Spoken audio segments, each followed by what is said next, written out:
Welcome to travel bytes. വീട്ടിൽ തന്നെ പാൽപ്പാട use ചെയ്തിട്ട് എങ്ങനെ ഗീ ഉണ്ടാക്കുന്നതെന്ന് നോക്കാം. പാല് തിളപ്പിച്ചാറിയ ശേഷം ചെറിയ ചൂടിൽ തന്നെ ഫ്രിഡ്ജിൽ വെക്കണം. അപ്പോൾ പാട ഇതുപോലെ നല്ല തിക്കായി കിട്ടും. അതൊരു കണ്ടെയ്നറിലിട്ട് സൂക്ഷിക്കാം.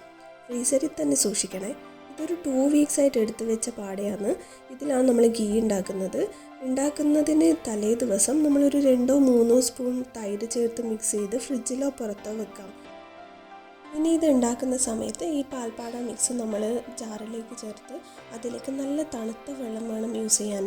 ഇതേപോലെ ചേർത്ത് നല്ലോണം ഒന്ന് അടിച്ചെടുക്കുക. അധികം അടിച്ചെടുക്കേണ്ട ആവശ്യമില്ല. അപ്പം തന്നെ ഇത് ബട്ടറും ഈ വെള്ളമൊക്കെ ഇങ്ങനെ സെപ്പറേറ്റായി ഇതുപോലെ കിട്ടും. ഇനി നമ്മളിതിനെ വേറൊരു പാത്രത്തിലേക്ക് ഒഴിക്കാം. എന്നിട്ട് എനിക്ക് കുറച്ച് ക്വാണ്ടിറ്റി കൂടുതലുണ്ടായിരുന്നു, അതുകൊണ്ട് 2 തവണയായിട്ടാണ് ഞാൻ ചെയ്തത്. വീണ്ടും അതേപോലെ പാൽപ്പാട മിക്സും ഈ ഒരു വെള്ളം കൂടി ചേർത്ത് നല്ലോണം അടിച്ചെടുത്തിട്ട് ഇതുപോലെ ബട്ടറും നമുക്ക് ഈ ഒരു പാത്രത്തിലേക്ക് ഒഴിക്കാം. ഇനി നമുക്കിതിനെ ഒരു 3-4 പ്രാവശ്യം കഴുകിയെടുക്കണം.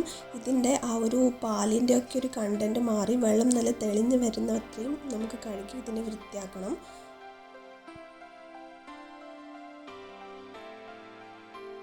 എനിക്ക് ഇത്രത്തോളം ബട്ടർ കിട്ടിയിട്ടുണ്ട് ഇത്രയും പാൽപ്പാടയിൽ നിന്ന്. ഇനി നമുക്കൊരു അടികട്ടിയുള്ള പാത്രം നമുക്ക് ഗ്യാസിൽ വെച്ചിട്ട് ചൂടാക്കി ഈ ബട്ടറിന് ഇതിലേക്കൊന്ന് ചേർത്ത് ഒന്ന് മെൽറ്റ് ചെയ്തെടുക്കണം. ഏകദേശം ഒരു 30 മിനിറ്റോളം സ്ലോ കുക്ക് ചെയ്യണം.